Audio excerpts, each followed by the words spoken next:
تھا قرآن تھا، یہ قرآن کا معجزہ تھا کہ جب قرآن سنتے تھے تو دل بدل جاتے تھے۔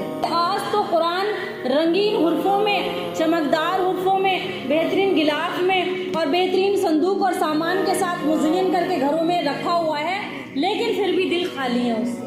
نہ پڑھنے کا شوق ہے، نہ سننے کا شوق ہے، نہ عمل کا شوق ہے۔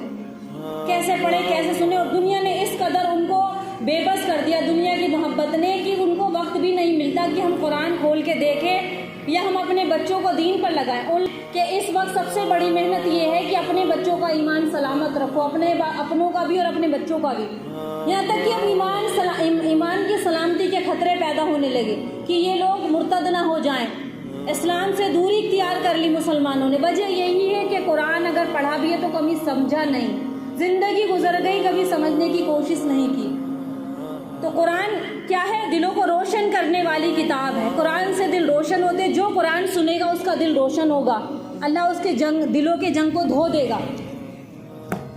قرآن مجید کی آیت ہے الذین آتیناہم الکتاب یتلونہ حق تلاوتہ، کہ قرآن مجید اللہ رب العزت کا کلام ہے، اللہ رب العزت کے پیغام اور ہدایت ہے، اس کو اللہ رب العزت نے اپنے بندوں کی رہنمائی کے لیے بھیجا ہے۔ اس قرآن مجید میں ایک عجیب بات ہے کہ جب اس کو پڑھا جاتا ہے تو دل متاثر ہوتے ہیں، جب اس کو پڑھا جاتا ہے، دل سے سنا جاتا ہے تو دل ہمارے گھومتے ہیں اس کی طرف۔ دنیا کی اور کوئی کتاب اٹھا لو، تھوڑی بہت دیر کے بعد سن کے بور ہو جائیں گے۔ اس کو ساری زندگی ہو گئی پڑھتے پڑھتے، سنتے سنتے، کبھی دل بور نہیں ہوتے۔ ایمان والوں کے دل بور نہیں ہوتے۔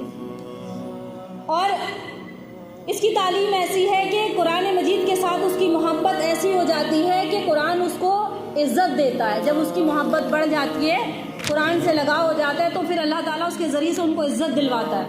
حدیث پاک کا مفہوم ہے، حدیث میں آتا ہے کہ تبرک بالقرآن فإنہ کلام اللہ، کہ تم قرآن سے برکت حاصل کرو کیونکہ یہ اللہ کا کلام ہے۔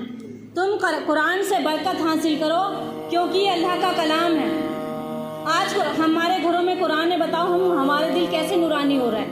قرآن ہونے کے باوجود قرآن چاہے دیکھ کے پڑھو یا موبائل پر سنو، کتنی فیسلٹی ہے ہمارے پاس آج کی تاریخ میں کہ ہم آرام سے قرآن کو پڑھ بھی سکتے ہیں اور سمجھ بھی سکتے ہیں۔ اللہ رب العزت نے قرآن مجید میں ایک ایسی لذت اور کیفیت رکھی ہے کہ جتنی بار قرآن پڑھا جائے اتنا دل نورانی بنتا ہے۔ کوئی اچھی کتاب یا کتنی قیمتی کتاب ایک دفعہ پڑھ لو تو دوبارہ اٹھا کے ہم اسے لائبریری میں ڈال دیتے، واپس کی ابھی دل نہیں کرتا۔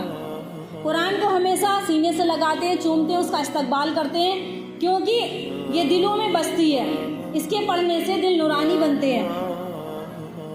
قرآن کے پڑھنے سے کوئی قاری بنتا ہے،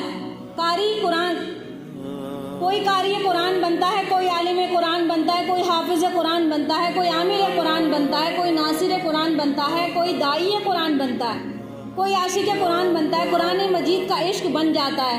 عاشق قرآن وہ ہوتا ہے جو قرآن سے عشق کرتا ہے، جس کو قرآن سے محبت ہو جاتی ہے، عشق کی حد تک بندے کا تعلق ہوتا ہے۔ قرآن مجید کی نسبت اگر کمزور حد تک بھی ہو تو بھی اسے ثواب ملتا رہتا ہے، تھوڑا بھی پڑھ رہا ہے تو لیکن ثواب مل رہا ہے۔ تو بہتر یہ کہ اللہ ہمیں عاشق قرآن بنائے کہ قرآن سے ہمیں عشق ہو جائے، محبت ہو جائے۔